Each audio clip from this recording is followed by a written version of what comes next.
Más de 2500 años han pasado desde que el Buda Sakyamuni alcanzara el gran nirvana y desapareciera de la vista del mundo. Hoy, la mitad del planeta muestra la influencia de su pensamiento. Buda dijo que cualquiera de nosotros podía llegar a ser Buda. Él decía a sus discípulos: oh discípulos, no aceptéis las cosas porque las ha dicho Buda. Ved las cosas, analizadlas, ponedlas en práctica y entonces aceptadlas. Pero la historia de su vida no es muy conocida. En realidad, Buda fue el primer y el mayor revolucionario, y su primer mensaje es que todos los hombres son iguales. Según las leyendas transmitidas por la tradición oral desde hace miles de años y los últimos descubrimientos arqueológicos, ¿quién era el hombre al que llamaron Buda?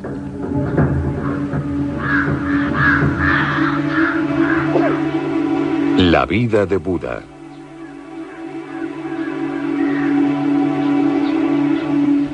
Nadie sabe cómo era su rostro, ni cuándo nació. Pero según los historiadores, el nacimiento de aquel al que iban a llamar el Buda se sitúa entre el 566 y el 430 a.C. Vino al mundo en Nepal, al pie de las estribaciones del Himalaya.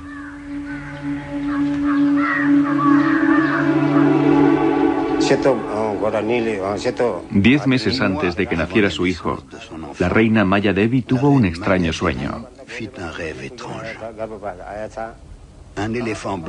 Un elefante blanco con 6 colmillos y la cabeza adornada de rojo entró en su seno y se quedó en él como si se incrustase en una piedra preciosa. El rey Suddhodan convocó de inmediato a los adivinos. Estos predijeron que este sueño anunciaba el nacimiento de un maestro extraordinario.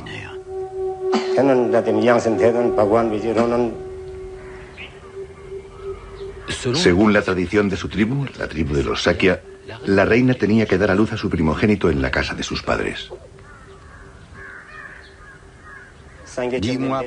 10 meses más tarde era verano. Maya Devi iba de camino junto con su séquito y se detuvo en el pueblo de Lumbini. Era una noche de luna llena. Hacía mucho calor.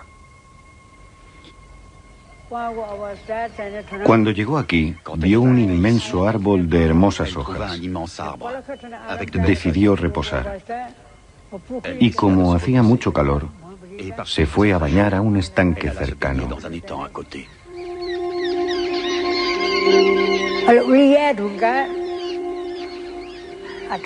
Después de lavarse, salió tranquilamente del agua. No había ningún refugio, ninguna casa. Estaba en la jungla. Entonces Maya Devi sintió un dolor agudo. Eran los primeros dolores del parto. Y entonces nació el príncipe Siddhartha, el señor Buda.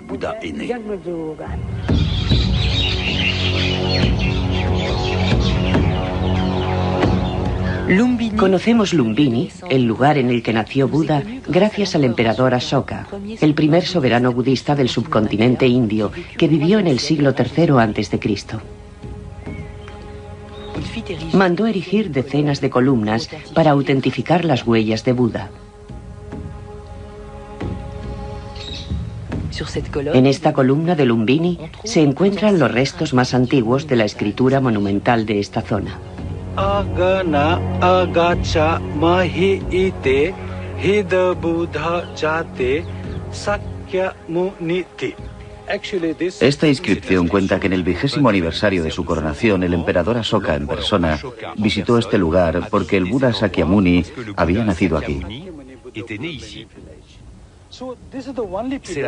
Es la única columna que menciona Lumbini Game, precisando que habían reducido los impuestos del pueblo de Lumbini porque Buda había nacido en él. Algunos arqueólogos han descifrado otra parte de la columna. Las inscripciones dicen que en el emplazamiento de Lumbini hay una piedra que marca el lugar exacto del nacimiento de Buda. Unas excavaciones recientes han permitido descubrir dicha piedra.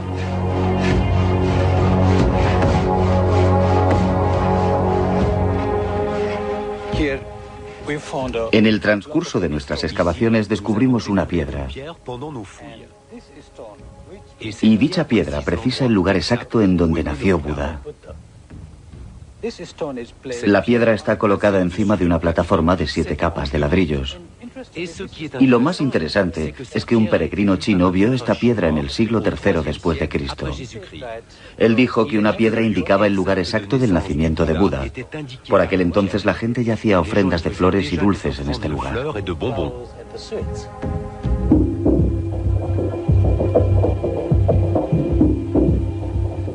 La familia del futuro Buda pertenecía a la tribu de los Sakya.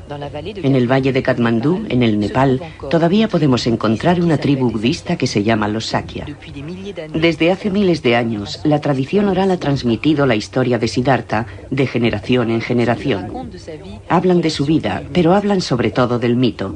Describen su vida como un camino predestinado, un camino difícil, pero lleno de prodigios y milagros.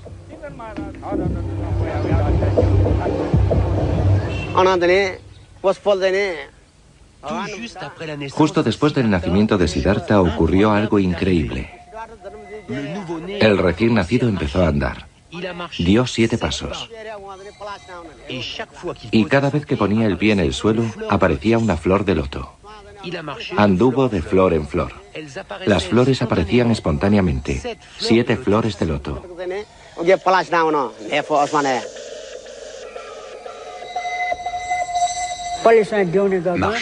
Caminó de loto en loto, y alzando su dedo y situándose frente a Levante, el Señor declaró: He nacido para ser iluminado, por el bien del mundo.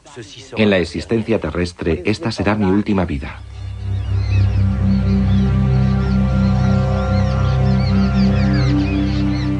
Tras el nacimiento de su hijo, la reina Maya Devi interrumpió su viaje. Volvió al palacio de su marido, el rey Suddhodan, y murió 7 días después del nacimiento del príncipe. Entonces, el niño fue confiado a su tía, la reina Gotama.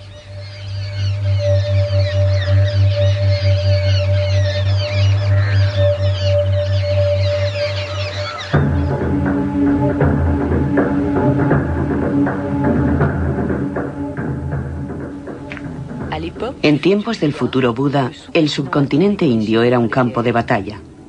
16 grandes reinos en expansión se disputaban el control de numerosas tribus.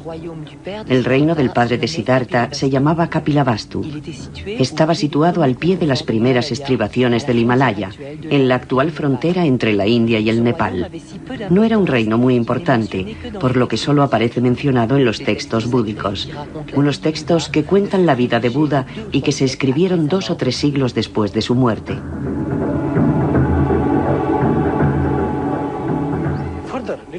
Los textos posteriores citan 10 grandes ciudades en el reino de Kapilavastu. Conocemos sus límites gracias a la literatura búdica. El país tenía 300 kilómetros de diámetro. Algunos eruditos dicen que los Sakya estaban constituidos por 86.000 familias.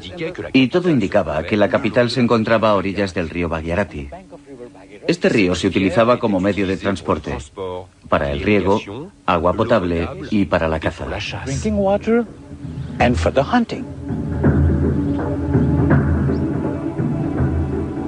El palacio de Siddhartha ha despertado la imaginación de generaciones de escritores y arqueólogos. Pero ¿dónde se encontraba exactamente?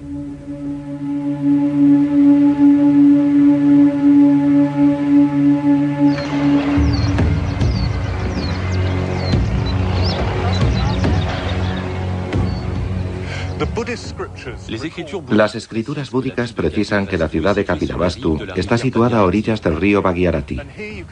Y aquí, como pueden comprobar, las ruinas de Tiraurakot se sitúan a orillas de dicho río. Siguiendo la línea del horizonte se puede ver que los árboles dibujan los límites de las murallas de la ciudad. Y este río, el Barganga, es un afluente del Ganges.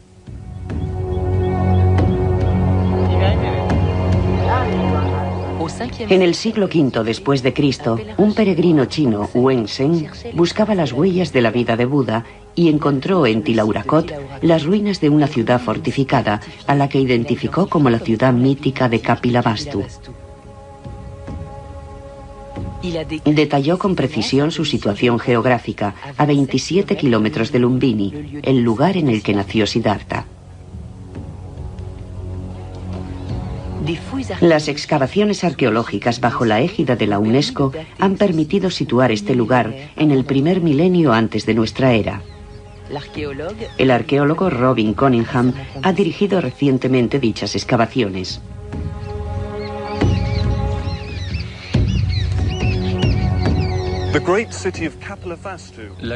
La gran ciudad de Kapilavastu era la capital de la tribu de los Sakya. Y en esta capital fue donde se educó Buda. Aquí creció como príncipe. Se sabe que la ciudad fue destruida. Y desde el siglo XIX, los arqueólogos intentan establecer la ubicación de la ciudad perdida de Kapilavastu. Tilaurakot es la tesis más probable, sencillamente porque su topografía es muy similar a la que describieron los peregrinos chinos.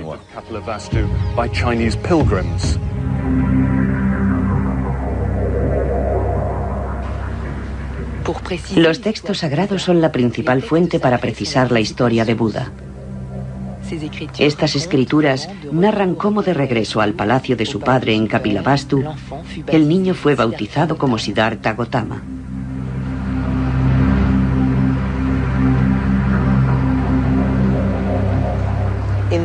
En la tradición india, cuando se bautiza a un niño se realiza una ceremonia.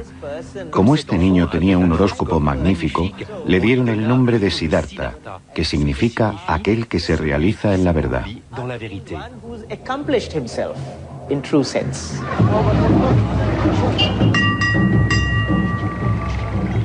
Enseguida, la noticia de que en el palacio de Kapilavastu había nacido un príncipe señalado se extendió por todo el país.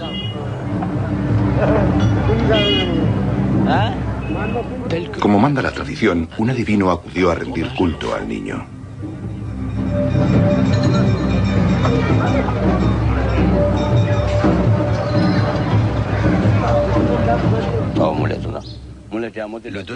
El adivino cogió al niño en sus rodillas y predijo: oh, este niño posee las 32 cualidades necesarias para alcanzar la sabiduría última. Tomará el camino de la iluminación.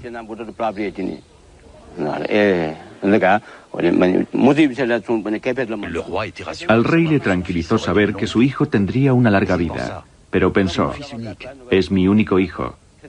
Si decide dedicarse a la religión y abandona el palacio, ¿quién me sucederá? Así que el rey se quedó triste y pensativo. El adivino predijo que si el príncipe elegía la vía religiosa, liberaría al mundo del sufrimiento. Pero añadió también que si nunca salía del palacio, Siddhartha sería el más grande de los reyes. Enseguida, el rey desamparado tomó las medidas oportunas.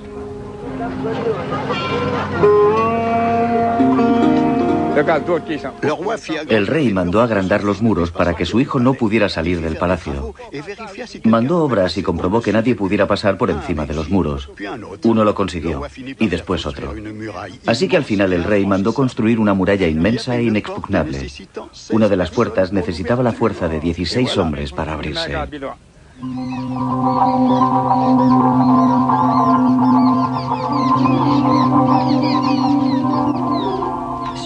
En Tilaurakot, los arqueólogos han descubierto enterradas las ruinas de una gran muralla. Se trata de la única ciudad antigua fortificada de toda la zona.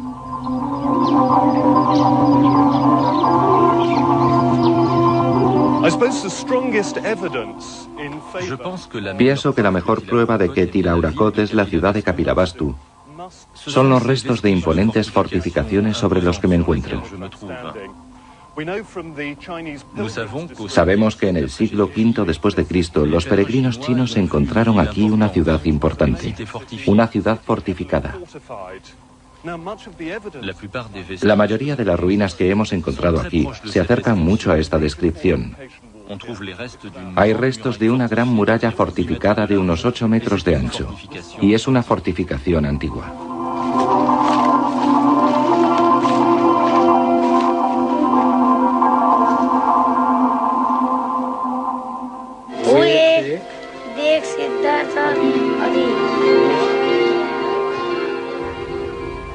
Cuenta la tradición que como consecuencia de las predicciones del adivino, el rey Suddhodan decidió proteger a su hijo Siddhartha de todas las desgracias del mundo, de modo que Siddhartha debió pasar una infancia despreocupada en un palacio maravilloso.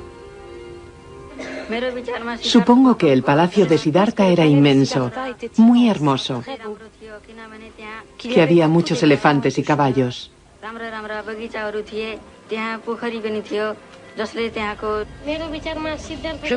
Yo creo que el palacio de Siddhartha tenía que ser magnífico.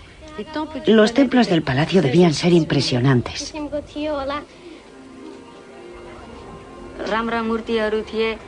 El lugar estaba decorado con monumentos y estatuas de mármol. También había un inmenso estanque que hacía que el palacio fuese aún más bello.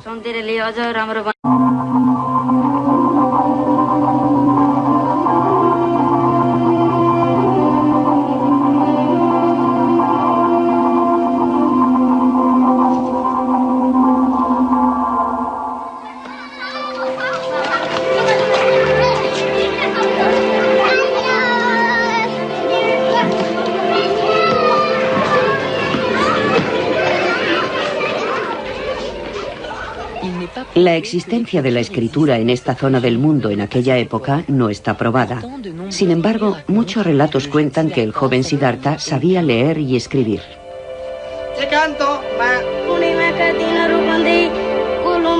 Siendo niño, ya hablaba varias lenguas. Despertaba la admiración de sus profesores.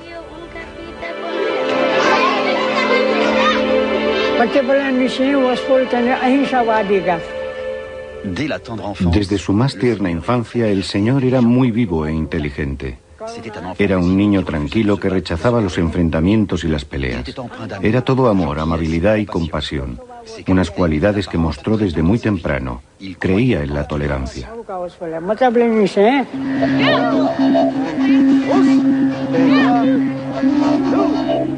Sin embargo, la familia de Siddhartha pertenecía a la casta de los guerreros, por lo que en una época en la que las guerras y los saqueos eran muy frecuentes, es muy probable que recibiera la educación de un combatiente. Pero es cierto que su carácter y su talento contrastaba con el de sus camaradas e incluso provocaba sus celos. Las escrituras cuentan cómo Siddhartha sufrió el odio de su primo Devadatta. Un día, mientras jugaban, Devadatta disparó con su arco a un cisne. El cisne herido cayó delante del príncipe. Siddhartha se inclinó sobre el pobre cisne herido y se apiadó del animal. Otra acción de Devadatta. Siempre comete maldades. No debería haber hecho algo así. Voy a curar a este pobre cisne.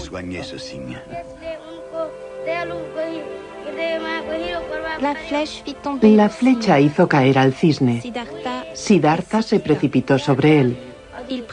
Cogió cuidadosamente al animal en sus rodillas y, moviendo sus plumas, le quitó la flecha. El cisne se alejó lentamente. Devadatta llegó corriendo para recoger su presa. Cuando vio que Siddhartha la había dejado partir, se enfadó mucho y empezó a gritar que era su presa. Él le había alcanzado con su flecha, así que le pertenecía. El cisne que has herido ya no existe. Lo he curado, le he dado una nueva vida. Ahora es un ser diferente, no es el que tú heriste. De modo que no tienes ningún derecho sobre él, respondió Siddhartha. Como ninguno de los dos quería ceder, fueron a pedir justicia al rey. El rey dio la razón a Siddhartha y culpó a Devadatta.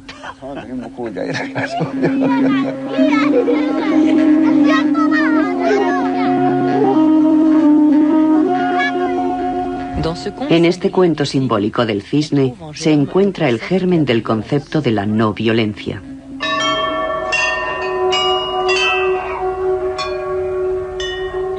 Pero esta parábola inocente esconde con toda probabilidad una realidad más cruel.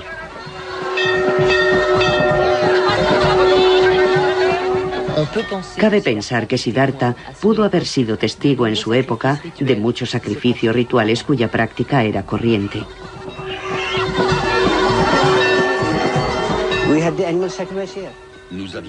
En muchos de nuestros templos se realizaban sacrificios rituales. En los templos de la diosa Parvati, por ejemplo, se sacrificaban animales y muchos religiosos e historiadores han afirmado que en Nepal también se sacrificaban humanos.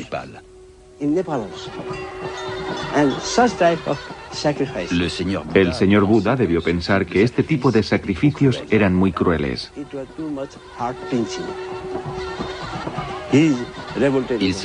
Se rebeló en contra y por eso predicó la no violencia, rechazando cualquier sacrificio de seres vivos.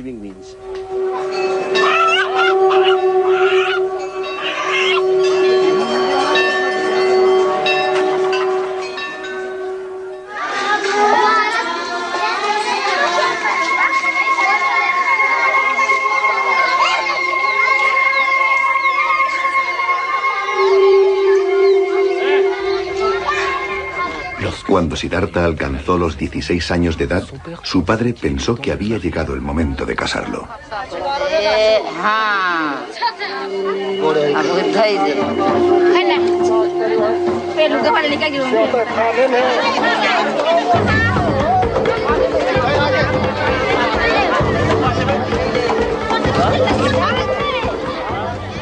Entonces el rey Suddhodan envió a sus hombres y convocó a todas las jóvenes del reino y de los reinos vecinos para ser presentadas al príncipe. Prometió un regalo a cada una de ellas.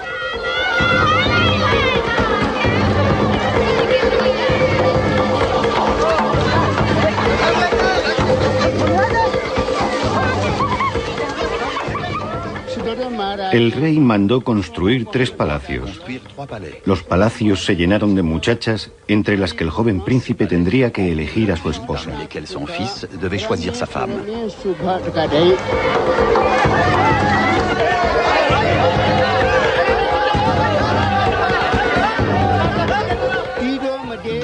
En cada palacio había 4000 jóvenes. Siddhartha dio un regalo a cada una, pero ninguna de ellas consiguió conquistarle.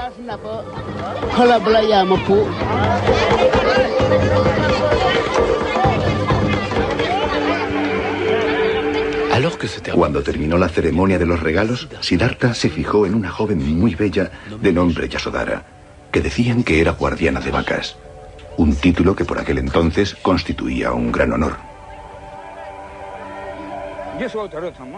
Yasodhara era la hija de un rey llamado Dandapani. Yasodhara se dijo: yo ya tengo millones de joyas, no necesito más. Por eso no fue a buscar su regalo y al final de la ceremonia se marchaba tranquilamente. Siddhartha le dijo: ¿cómo no has venido a buscar tu regalo? Ahora ya no tengo nada que darte.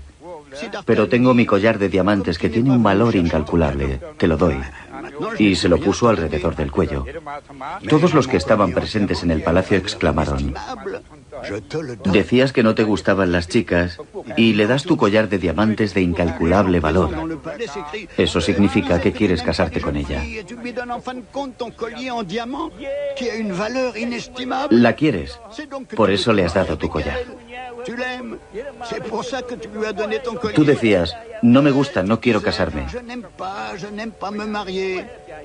Pero amas a Yasodhara, por eso le has puesto el collar alrededor del cuello. Todos estaban muy contentos. Después de eso, el rey Suddhodan fue a ver al rey Dandapani.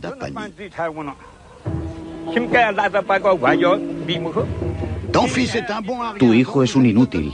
No te doy a mi hija. Mi hija es sabia. Es una de las jóvenes más inteligentes del mundo. No como tu hijo, que se dedica a la meditación y no hace nada. Que hace regalos a los demás. No es como tú, que haces la guerra y te enriqueces a costa de los otros. Tu hijo no sabe ni montar a caballo, ni tirar con el arco. No sabe hacer nada. Para demostrar sus habilidades a su futuro suegro, Siddhartha pidió a su padre que organizase un torneo.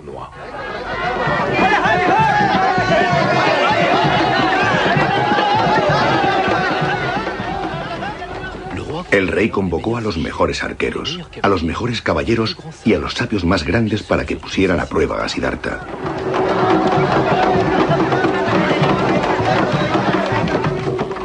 Entonces Siddhartha les lanzó un desafío.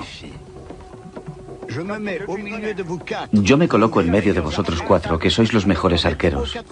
Vosotros os colocáis cada uno en una esquina. Disparadme cada uno 15.000 flechas.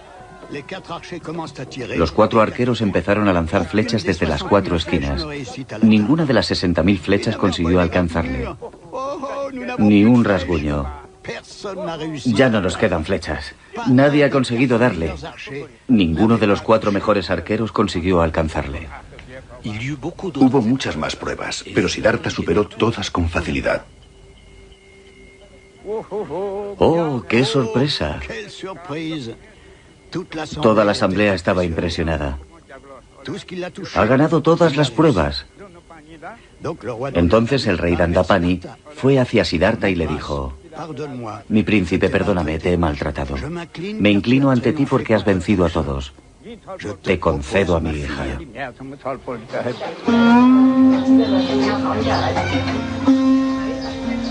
¿Siddhartha se casó por amor? Las opiniones respecto a esta cuestión divergen.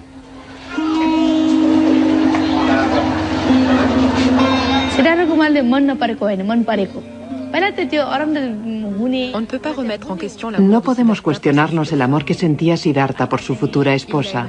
Él la amaba.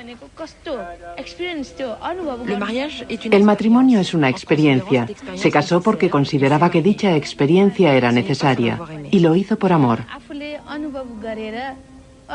Es cierto, Siddhartha siempre experimentó las cosas, fuese lo que fuese, para luego poderlas explicar mejor a los demás. Explicarles cómo se puede amar en el matrimonio.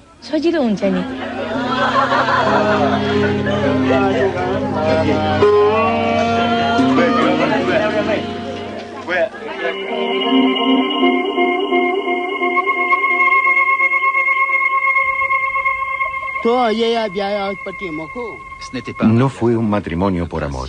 El príncipe Siddhartha no tenía edad para ello. Pero le casaron contra su voluntad para que no abandonase el palacio. Cuando el príncipe era pequeño, decía que quería irse del palacio. Por eso, el rey lo casó pronto, porque de este modo no se marcharía del palacio. Estaría ocupado con su esposa.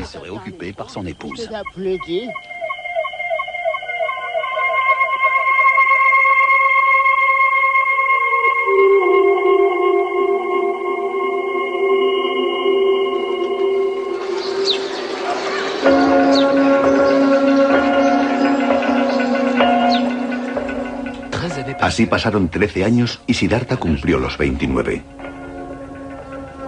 Respetando las órdenes del rey, el príncipe nunca había salido del palacio. Vivía despreocupado, rodeado de placeres, pero esta existencia real no le satisfacía. Como se sentía prisionero, Siddhartha le pidió permiso a su padre para salir del recinto. Pese a las predicciones del adivino, el rey se lo concedió.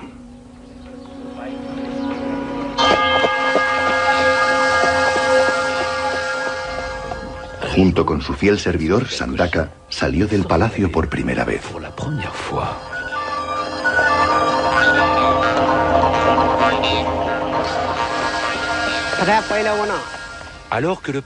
El príncipe emprendió el camino y de repente vio a un hombre enfermo, delgado, pálido, temblando, que murmuraba palabras de desesperación incoherentes. El príncipe vio que aquel hombre estaba entre la vida y la muerte. ¿Quién es este hombre?, preguntó el príncipe. Oh, es un hombre enfermo. La enfermedad ha acabado con sus fuerzas. Es un proceso normal. ¿A nosotros también nos puede afectar? No podemos afirmarlo con seguridad, pero él está enfermo y a nosotros también nos podría suceder. El príncipe, conmovido, le pidió que se marchasen.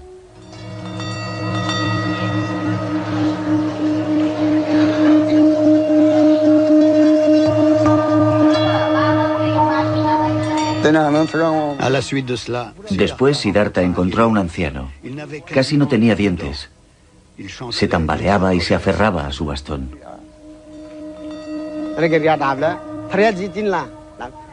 ¿Nos pasará a todos o es una desgracia que le ha tocado a él? Nos pasará a todos nosotros, mi príncipe. Envejecemos desde que nacemos y algún día todos acabaremos así. Al escuchar estas palabras, el príncipe se dijo: este mundo es efímero, y prosiguieron el camino.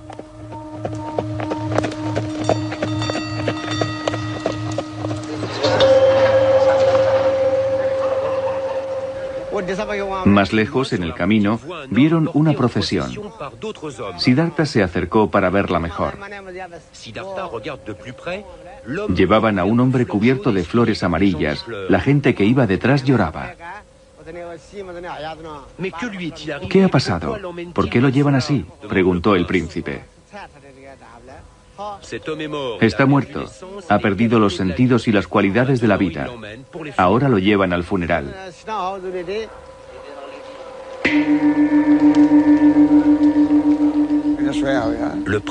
El príncipe dijo: no me gusta, volvamos a casa.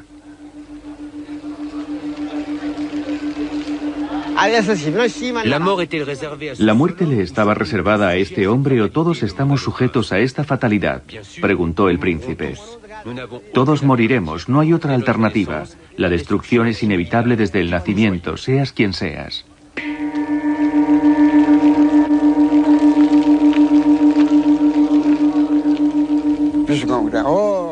Entonces vieron a una asceta. Cuando el príncipe vio a este monje que llevaba una túnica amarilla y una escudilla de mendigo en sus manos, de repente todo tuvo sentido. Decidió seguir la misma vida.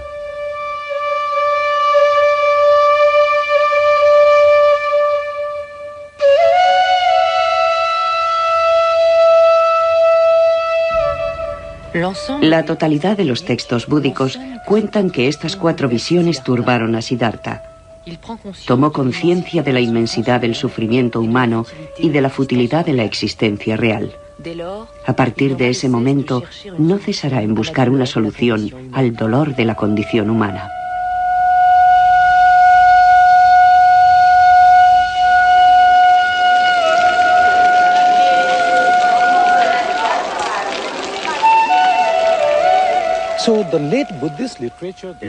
La literatura búdica tardía habla de estas 4 visiones. Yo no lo creo. No tiene sentido.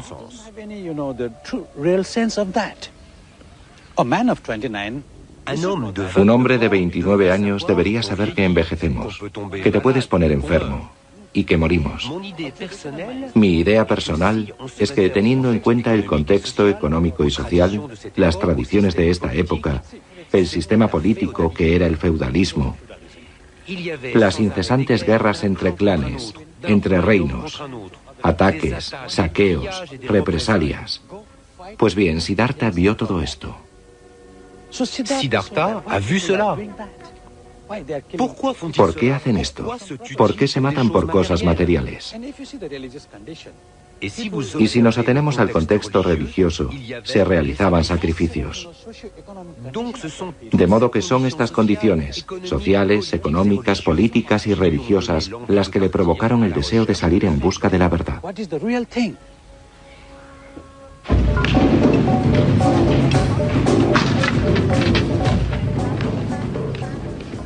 A Siddhartha no le gustaba la sociedad en la que vivía. También estaba en contra del sistema de castas, un modelo de sociedad que se practica desde hace miles de años.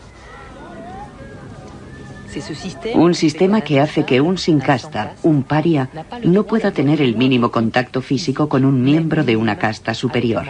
Se ve relegado a los trabajos más viles.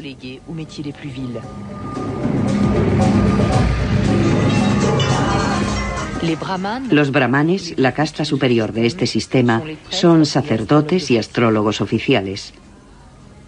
Cuando un niño nace, predicen su destino, su trabajo y con quién se casará.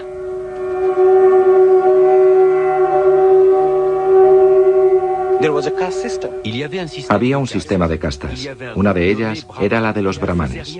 No hacían nada, pero tenían una vida maravillosa. Seguro que Siddhartha lo vio y se dijo: Todas las lágrimas son saladas. La sangre siempre es roja. Entonces, ¿por qué unos son brahmanes y otros parias? Pensó que todos los hombres eran iguales.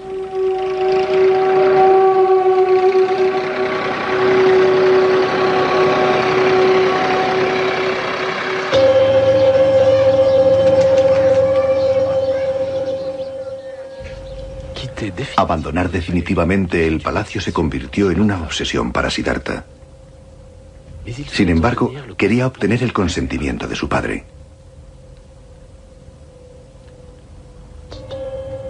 Una noche, el príncipe decidió hablar con él.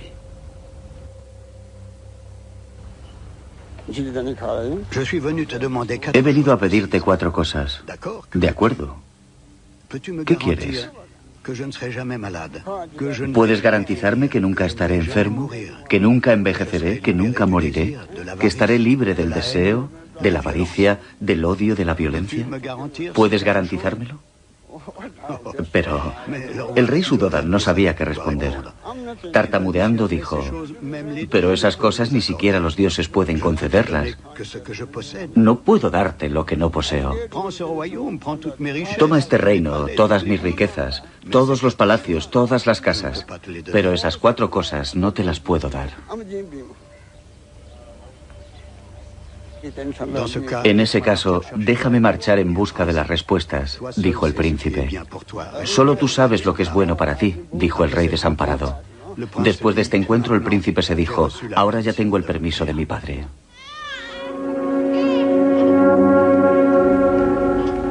Un acontecimiento precipitó su decisión. Después de 13 años de matrimonio, Yasodhara dio un hijo a Siddhartha.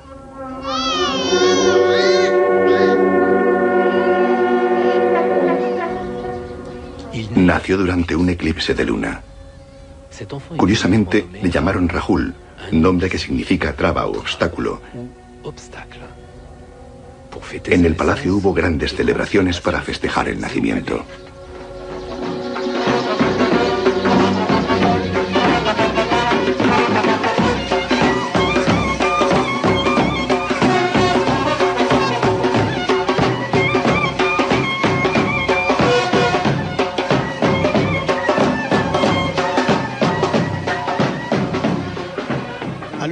Se convierte en padre justo cuando pensaba huir. Oh, Dios mío.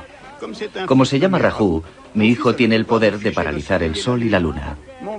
Mi hijo es un Rahu y ahora me retiene aquí. Su nombre era Rahu, por eso lo cambiaron a Rahul. No es bueno, Rahul no me dejará. Ahora no puedo seguir aquí.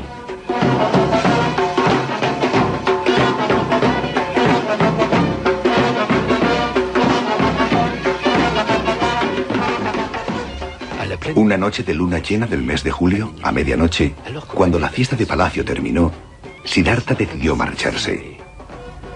Yasodhara dormía al lado de su hijo. Siddhartha abrió la puerta de la habitación para ver por última vez a su hijo Rahul. Se marchó con su fiel servidor Sandaka y con su caballo Kantak. Al alba llegaron al río que estaba en la frontera del reino de Kapilavastu. Allí se despidió de ellos.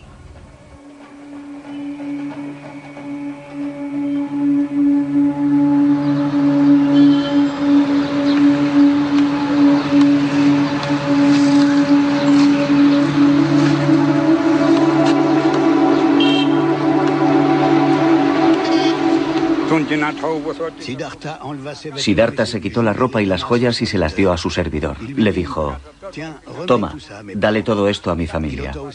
También se quitó sus espadas y dijo: esto también se lo darás. Ni muerto volveré al palacio sin haber aprendido las enseñanzas ni sin haber encontrado la iluminación. Diles que estoy aquí. Díselo a mi familia y a todo el mundo.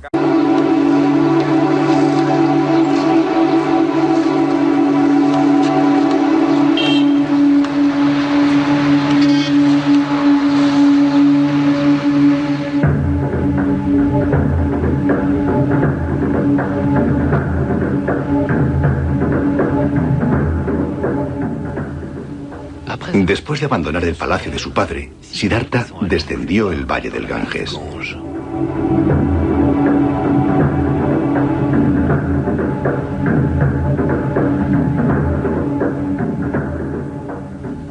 Iba en busca de las respuestas al sufrimiento universal.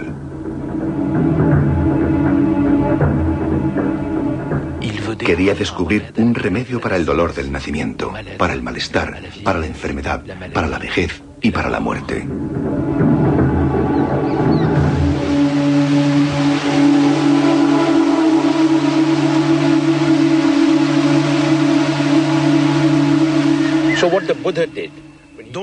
Así que Buda decidió renunciar a su familia y buscar su camino. En la India es una noble y antigua tradición. Siguió la vía que toman muchos de los que buscan la iluminación espiritual y mística. Renunció a su familia y emprendió el camino. Porque solo en el camino se puede encontrar a alguien con quien compartir experiencias. Si uno se queda en su pueblo, no aprenderá gran cosa. Claro que hay muchas vías, cada cual elige la suya propia. Algunos siguen su camino escondiendo la cabeza en la arena, otros quedándose de pie sobre una sola pierna, otros clavándose cuchillos. Algunos hacen ejercicios de respiración, otros cantan. Hay tantas vías como personas.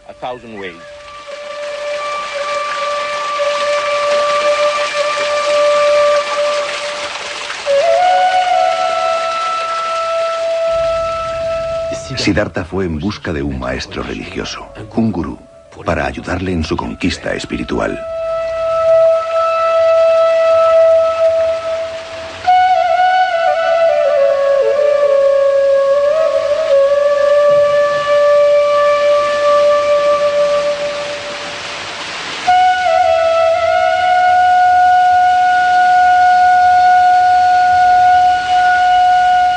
What Guru does? He prepares the background. ¿Qué hace el gurú? Prepara tu espíritu para aceptar la verdad como tal y como es. Ese es el trabajo del gurú. El gurú no impone nada. La gente no lo comprende. No lo ha comprendido. Lo que hace el gurú es abrir tu corazón a lo divino, a la verdad. Cuando lo consigue, su trabajo ha terminado. Así que todo ocurre entre tú, la verdad y lo divino. Tú y no otro.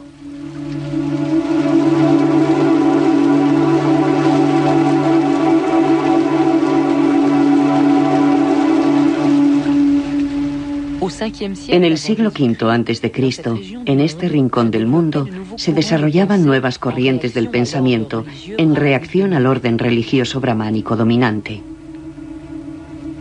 Muchos pensadores, algunos de ellos ateos, empezaron a rechazar este sistema que concedía todo el poder espiritual y la riqueza a los sacerdotes brahmanes. Estos nuevos sabios renunciaban a su familia, a su riqueza, para ir en busca del despertar espiritual.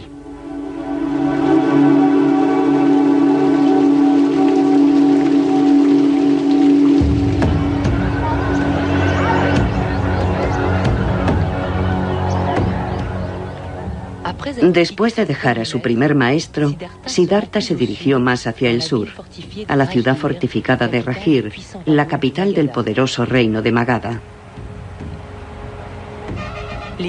Los textos búdicos cuentan que su rey, Bimbisara, era bueno y justo, muy sensible con las nuevas corrientes de pensamiento.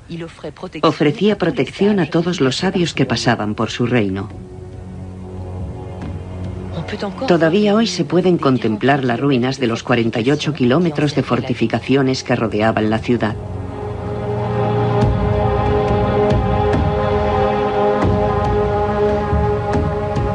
A Siddhartha le gustaba meditar en el pico del buitre.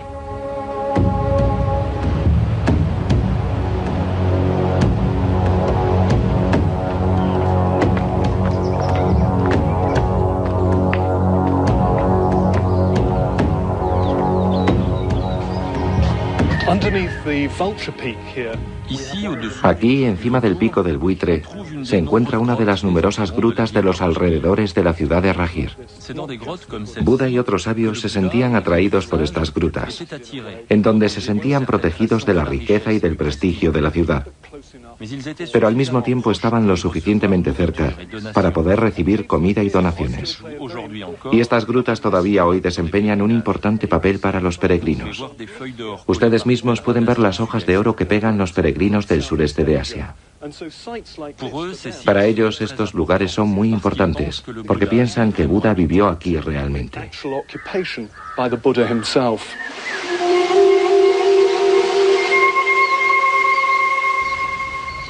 Las escrituras búdicas dicen que Siddhartha impresionó tanto al rey Bimbisara que éste le ofreció su protección.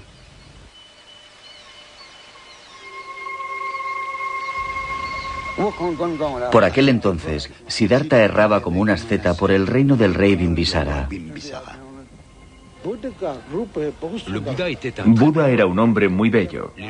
Las gentes del lugar se preguntaban, ¿es un hombre o un dios? ¿De dónde viene?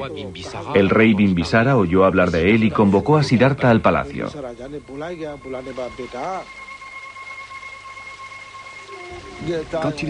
Cuando lo vio, el rey Bimbisara se quedó estupefacto. Nadie diría que necesita ganarse la vida mendigando. Era tan noble que pensó, solo tengo una hija. Sería maravilloso si pudiera convencer a este hombre para que se casase con ella.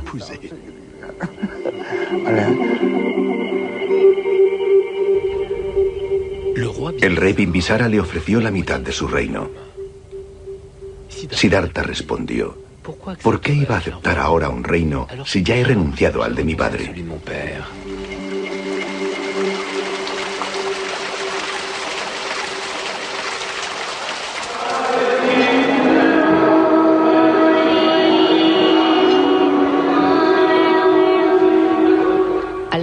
Por aquel entonces, en Rajir se encontraba un famoso maestro, Mahavira Jina, que significa gran jefe conquistador. Era el fundador de la rigurosa religión jainí. Mahavira consideraba que hacer el mal nos envenenaba. Él profesaba la no violencia absoluta, incluso hacia los animales.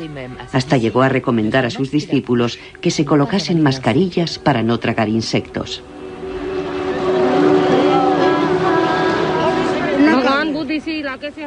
Buda también provenía de esta región.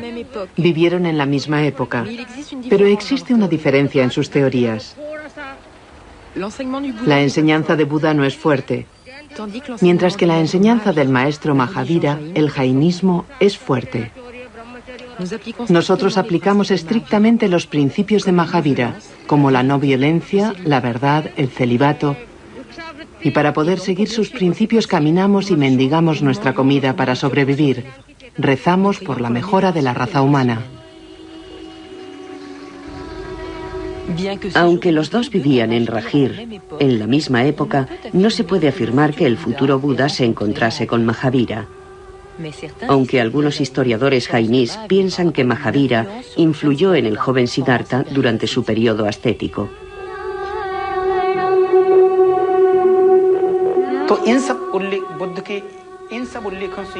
Al leer los relatos búdicos, está claro que recogerse el cabello, ir desnudo, mendigar y ayunar son puntos esenciales de la religión jainí. Por lo que podemos deducir que Buda abrazó en primer lugar la religión jainí.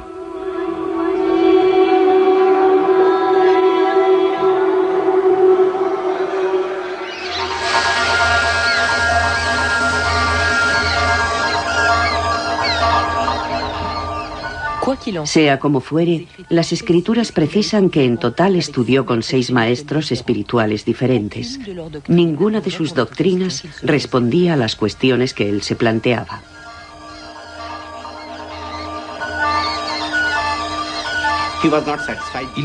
No estaba satisfecho con sus gurús, y eso que él se había dirigido a muchos seres iluminados que le habían dicho que hiciera montones de cosas para realizarse espiritualmente. Él intentó hacerlo, pero no lo consiguió. Así que abandonó todo esto y se quedó solo, abriendo su corazón y su espíritu para descubrir la verdad por sí mismo.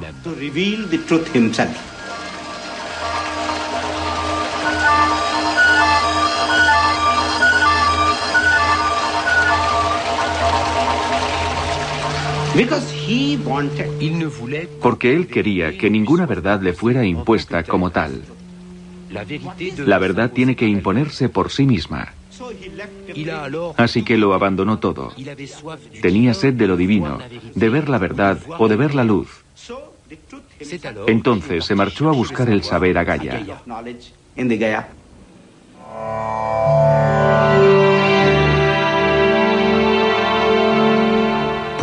Prosiguiendo con su viaje en busca de la verdad, encontró a 5 compañeros. Recorrió con ellos el valle del Ganges. Cuenta la leyenda que los campesinos les daban de comer. Para proteger su meditación, extendían brasas para alejar a las serpientes.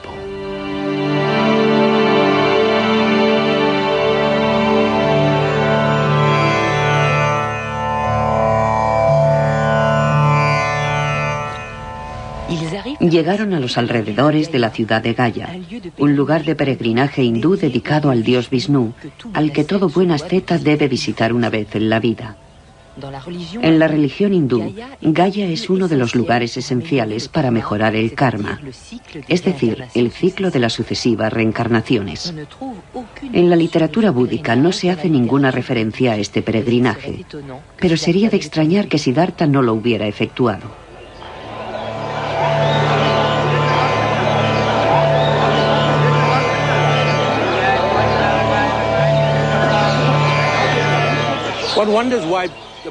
Cabe preguntarse por qué Buda vino por aquí.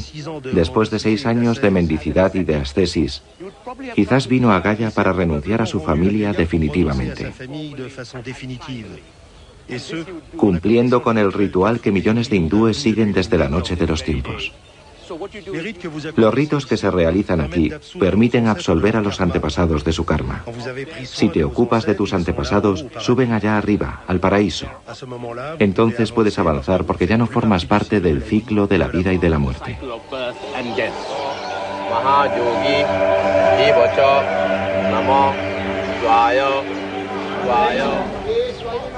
Muchos reprochaban a los brahmanes que justificasen el sufrimiento, prometiendo el paraíso en la próxima reencarnación. La gente del pueblo creía que si sufrían en sus vidas era porque Dios así lo había decidido. Tenían que expiar las faltas cometidas en vidas anteriores.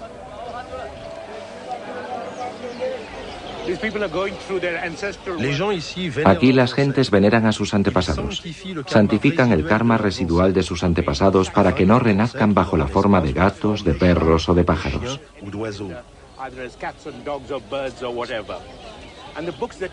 Y los libros que ven ustedes son los registros de 7 generaciones. Cuando se viene aquí hay que recordar 7 generaciones. Las genealogías quedan recogidas en estos libros.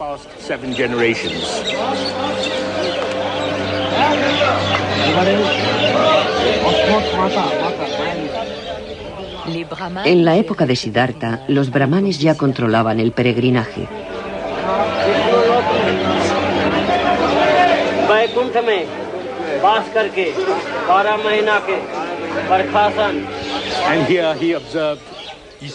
Aquí, él pudo comprobar cómo los brahmanes controlaban la sociedad india. Y sin ninguna duda fue por eso por lo que consideró que era necesario rechazar el sistema de castas, para escapar al dominio de los brahmanes.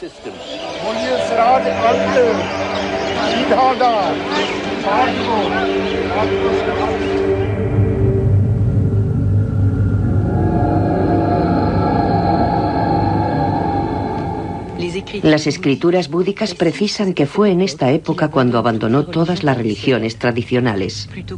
En vez de buscar la salvación a través de Dios, decidió buscar su propia vía por sí mismo, en sí mismo. Inició un periodo intenso de meditación y mortificación.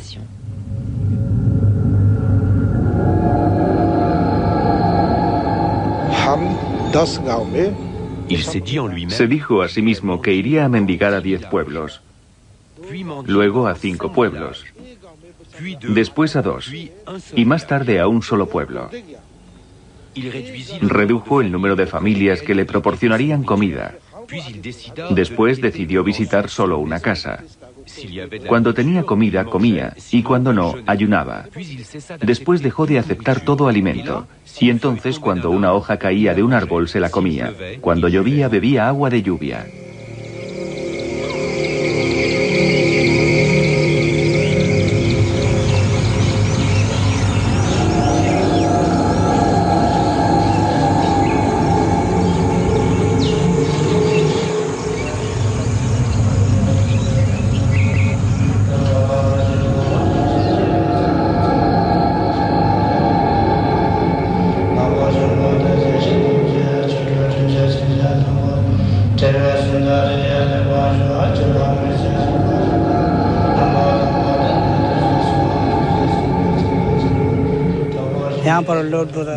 En esta gruta, Siddhartha meditó durante mucho tiempo sin beber, ni comer, o casi.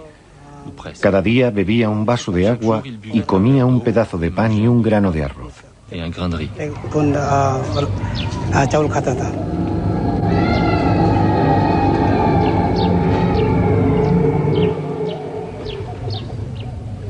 En esta gruta cerca de Gaya, los años de austeridades y de intenso ayuno le llevaron al borde de la muerte.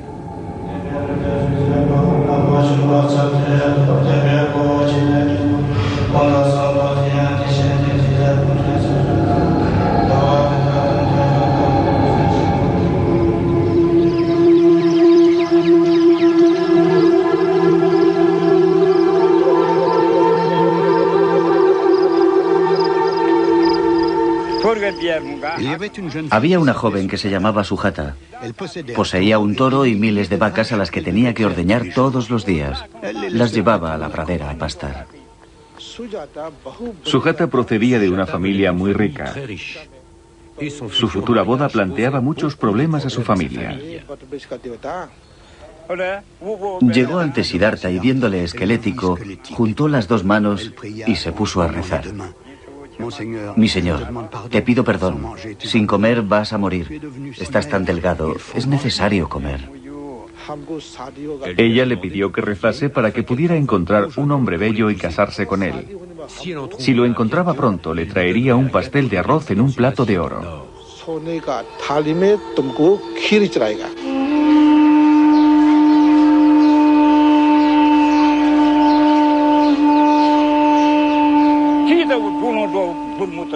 Hirvió leche con miel y arroz y se la llevó a Siddhartha.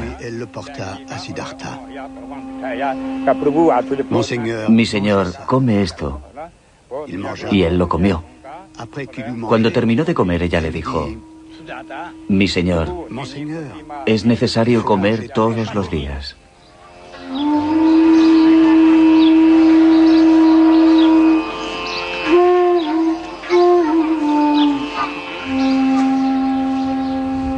Después de comer, se dio cuenta de que el ayuno y el sufrimiento no eran los mejores medios para obtener la salvación, y dejó las privaciones.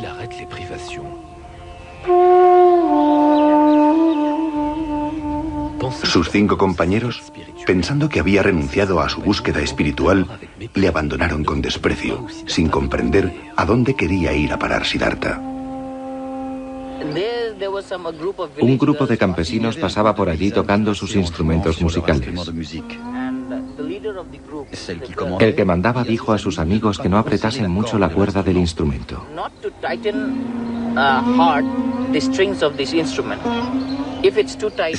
Si está demasiado tensa, se rompe.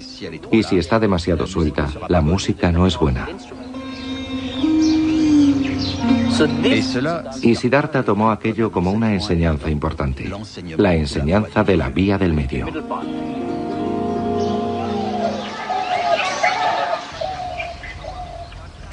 Esta parábola ilustra cómo Siddhartha decidió elegir la vía del medio, el punto medio entre los placeres reales que había conocido y las privaciones. Uno de los fundamentos de la doctrina budista es rechazar los extremos.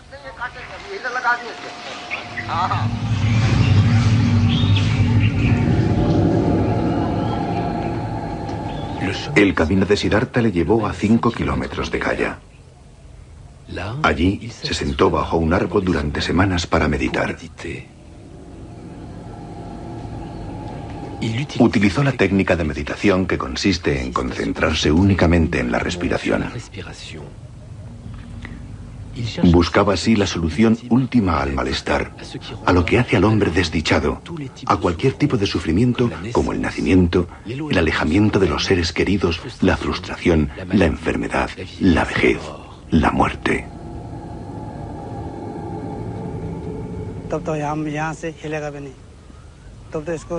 Y los demonios hicieron cuanto pudieron para interrumpir su meditación.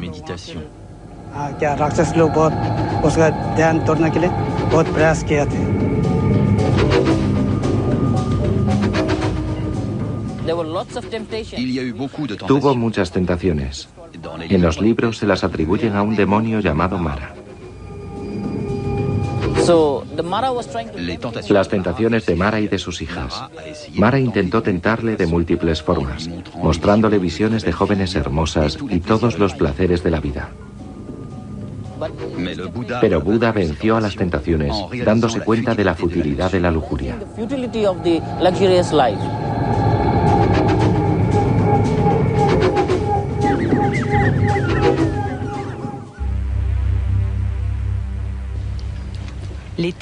Los textos sagrados cuentan que después de 40 días, durante la primera vigilia abandonó su cuerpo.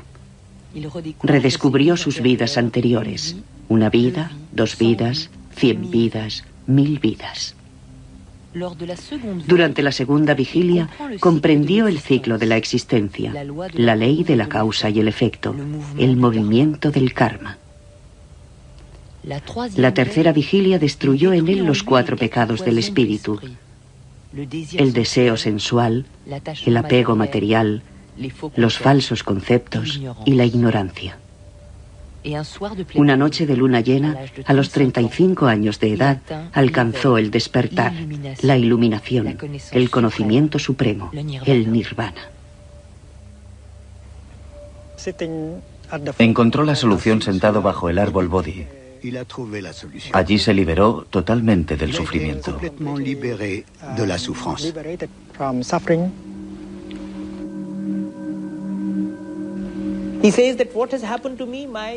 Dijo, lo que me ha ocurrido es que mi espíritu está ahora libre de toda clase de impresión. Ahora es libre, ha alcanzado la pureza. Se ha liberado de las impurezas que nos obligan a renacer de vida en vida. En cuanto hay un cese completo del deseo, un cese completo de lo que podríamos llamar la protección mental, cualquier persona se convierte en un iluminado. Cuando Buda se convirtió en Buda, alcanzó la iluminación. Es como una llama que se apaga. Cuando una llama se apaga, ¿a dónde va? No se sabe si va hacia arriba, hacia abajo, a la derecha o a la izquierda. Ya no está apagada. Pues la iluminación es como una llama que se apaga. Por eso le llamamos nirvana. Vana en pali significa deseo. Es como la extinción del deseo, como el cese completo del deseo, completo. ¿A dónde va la llama? Nadie lo sabe.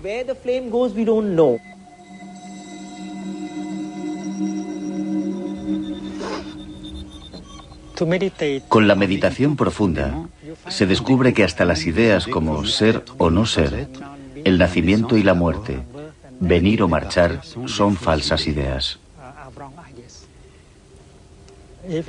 Si somos capaces de deshacernos de nuestras percepciones erróneas, entonces nos liberaremos de los males y de los sufrimientos que siempre provienen de estas falsas percepciones.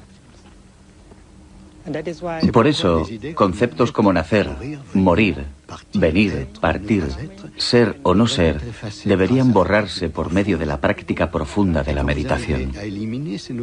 Y cuando se consiguen eliminar estas nociones, entonces se es libre y ya no se tiene miedo. Y no tener miedo es la base de la verdadera felicidad.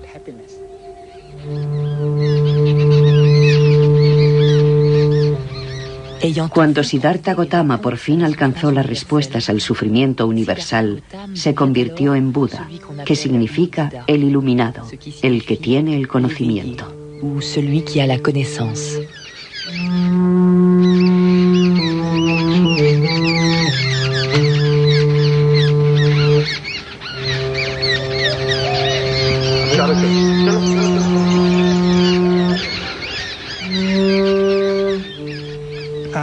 Tras la iluminación, Buda pasó varios días al pie del árbol Bodhi para apreciar su felicidad, su iluminación, aunque estaba en contacto con los niños y las gentes del pueblo.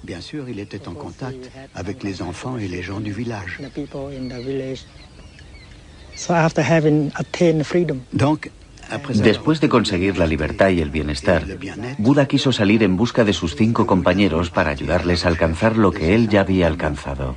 Et les aider à atteindre ce qu'il avait atteint. To achieve what he had achieved.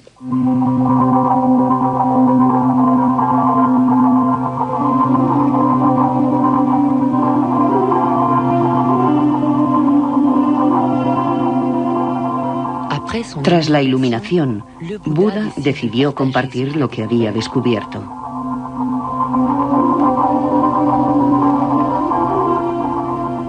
Y recorrió 300 kilómetros atravesando los ríos y los bosques.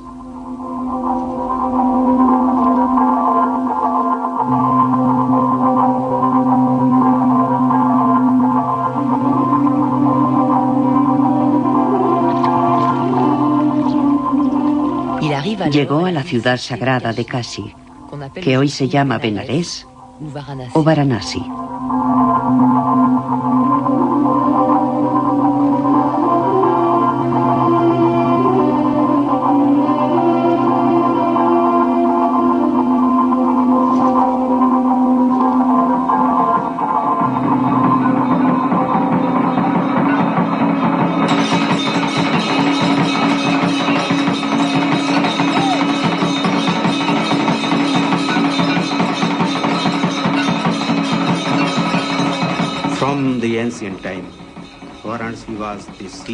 Desde tiempos antiguos, Benares es el centro del saber.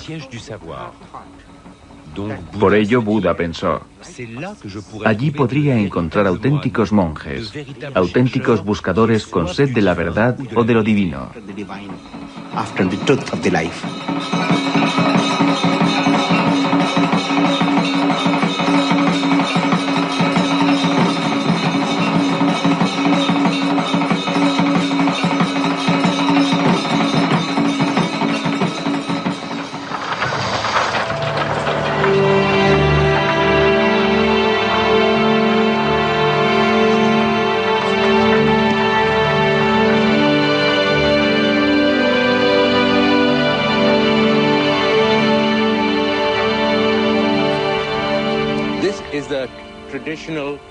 Esta es una ruta tradicional que los peregrinos hindúes toman cuando vienen a Benares. Es un peregrinaje esencial. Es conocido como el Pan Kosh, que significa la distancia de 10 millas. Los peregrinos de la antigüedad y los de hoy también van de un jardín sagrado a otro. Hay 14 paradas y en cada una de ellas hay pozos de aguas sagradas que tienen virtudes terapéuticas. Por eso la gente viene aquí y se encuentra con ascetas que comparten su filosofía, sus experiencias, hablan de los gurús que han conocido, de su yoga o de sus prácticas místicas.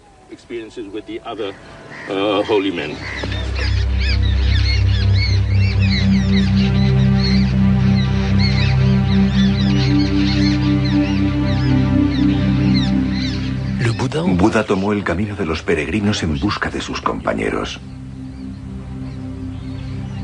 Se dirigió al Parque de las Gacelas de Sarnath, a unos kilómetros de Benares.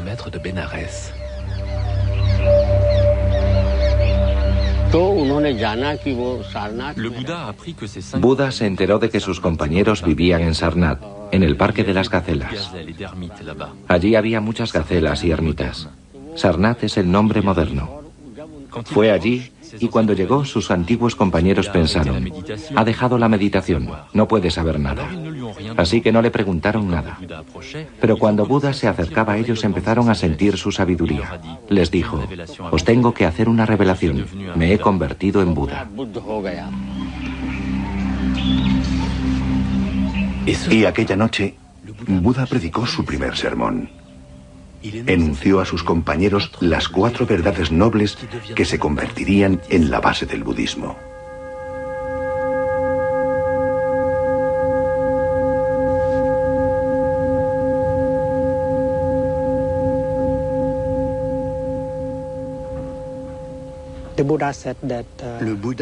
Buda dijo que el malestar, el sufrimiento existen. Y no hay que ser budista para aceptar este hecho, porque la gente sufre en todo el mundo. Reconocer que el sufrimiento existe es muy importante. A veces la gente sufre, pero pretende no sufrir. Entonces no tiene ninguna posibilidad de curarse. Cuando tenemos una enfermedad, primero hay que saber lo que se tiene para tener la esperanza de la curación.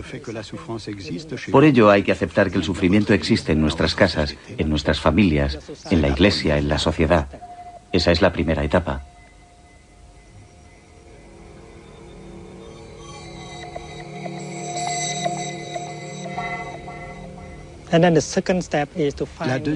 La segunda etapa es buscar la segunda verdad noble.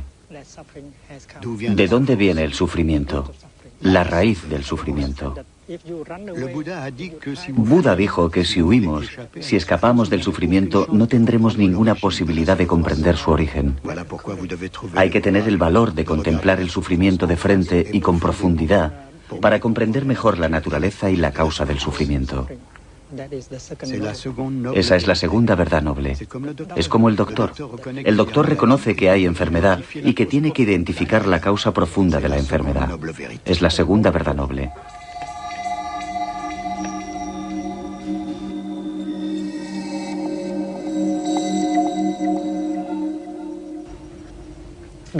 El doctor dice, esta enfermedad puede curarse. Es la confirmación de que el sufrimiento puede detenerse, transformarse. Es la tercera verdad.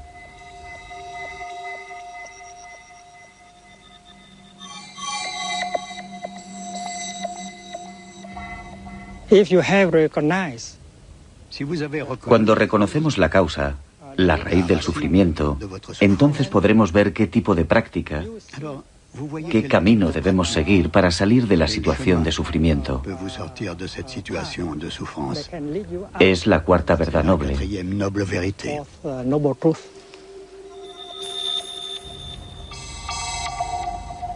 Buda propone seguir un camino que lleve al nirvana, compuesto por reglas sencillas y pragmáticas.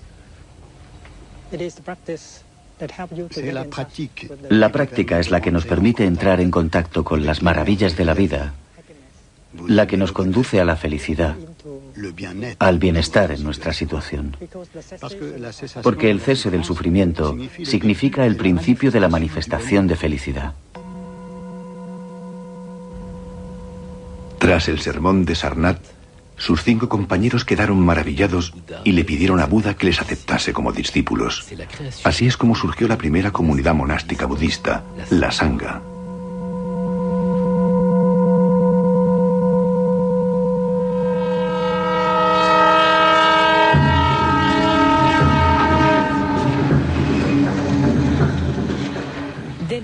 Después, Buda recorrió la India de norte a sur, en todas las direcciones de un inmenso territorio.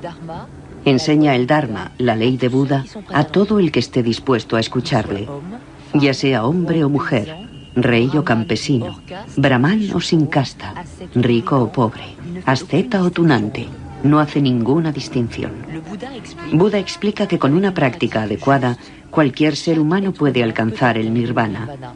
Un mensaje revolucionario para la época.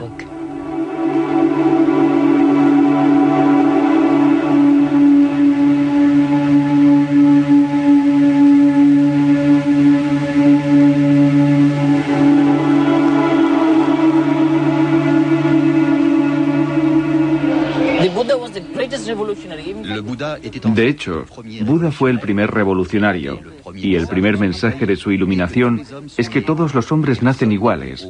Nadie está ni por encima ni por debajo. Y si tenemos que decidir quién está encima o debajo, que sea por sus acciones o por su trabajo. El que hace el bien es un hombre noble. El que hace el mal o es vulgar se considera como bajo. Ese es su concepto, ese es su mensaje. Las personas de aquella época que sufrían el sistema de castas querían un cambio social, que se les considerase a todos por igual.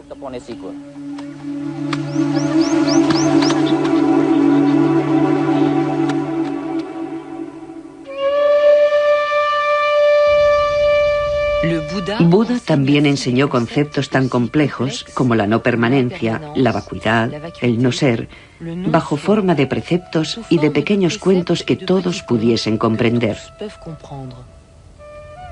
Su fiel discípulo Ananda los memorizó y los repitió. El pensamiento de Buda nos ha llegado por la tradición oral, ya que en aquella época la escritura estaba muy poco extendida. Utilizaba un lenguaje accesible a todos, al contrario que los brahmanes. Utilizaba el Pali, el lenguaje hablado, el lenguaje común. Su objetivo era comunicar directamente con la gente del pueblo. Quería hablar directamente con las clases más bajas de la sociedad.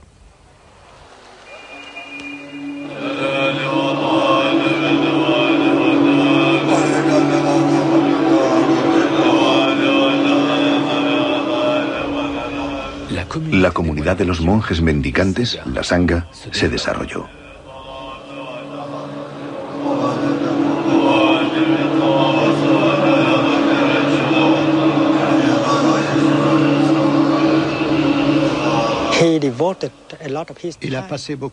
Tardó mucho tiempo en construir la Sangha.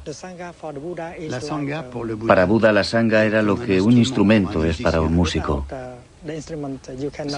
Sin un instrumento no se puede tocar música. Por eso se puede considerar a la Sangha como la obra maestra de Buda, ya que una buena Sangha tiene el poder maravilloso de ser el refugio para curar y transformar a muchas personas.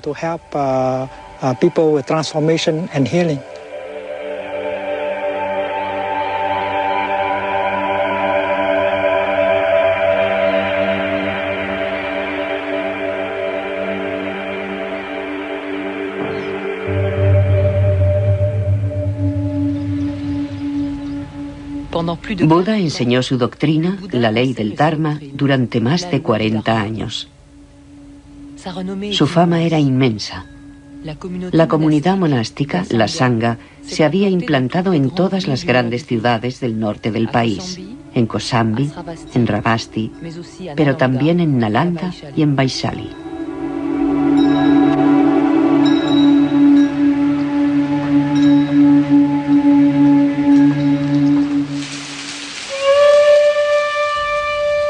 A los 80 años, durante la retirada de la estación de las lluvias, en la ciudad de Vaishali, Buda cayó enfermo. Entonces enunció su última enseñanza para comprender el budismo, el sermón sobre el nirvana. Explicó a sus discípulos cómo comprender la muerte.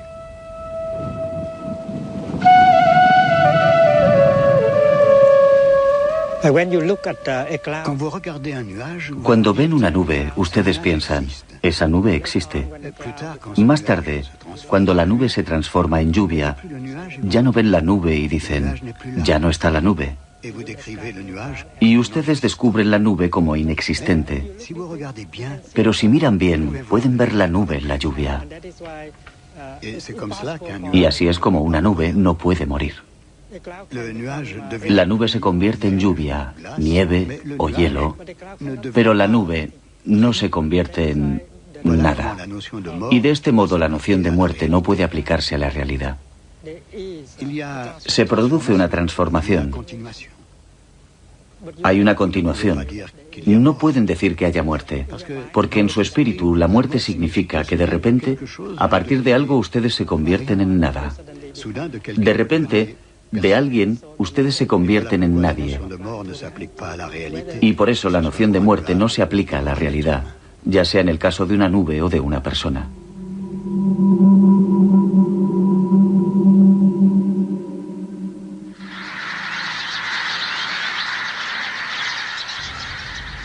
Algún tiempo después, Buda se dirigió al pueblo de Kushinagar.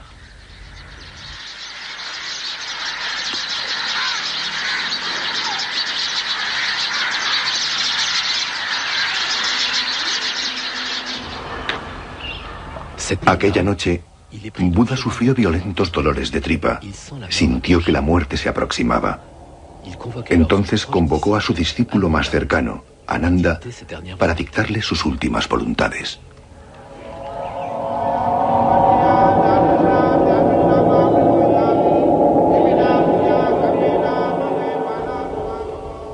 Ananda le preguntó: oh Señor, ¿qué deberemos venerar? Yo nací en Lumbini, respondió Buda. Es uno de los lugares a donde iréis. Fui iluminado en Bodhigaya. Enuncié la ley del Dharma en Sarnath. Y aquí, en Kusinagar, voy a alcanzar el Nirvana. He aquí 4 lugares a los que podéis ir.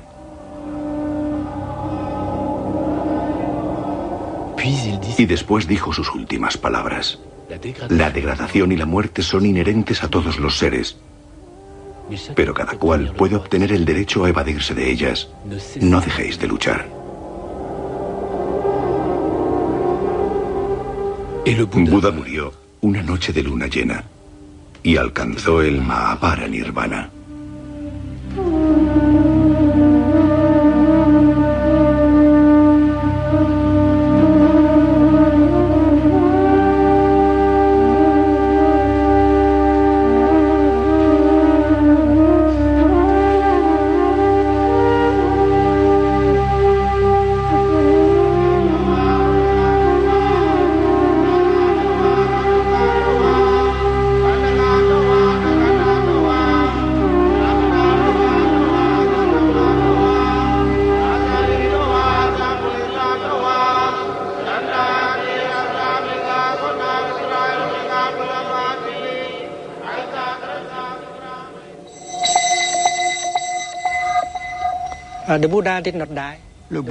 Buda no está muerto. Sigue con nosotros a través de la sangha y la ley del Dharma. Buda está presente aquí y ahora. Cada uno de nosotros puede convertirse en Buda. Es lo que dijo Buda, ya seas hombre o mujer, negro o blanco, marrón o rojo, todos podemos alcanzar la iluminación.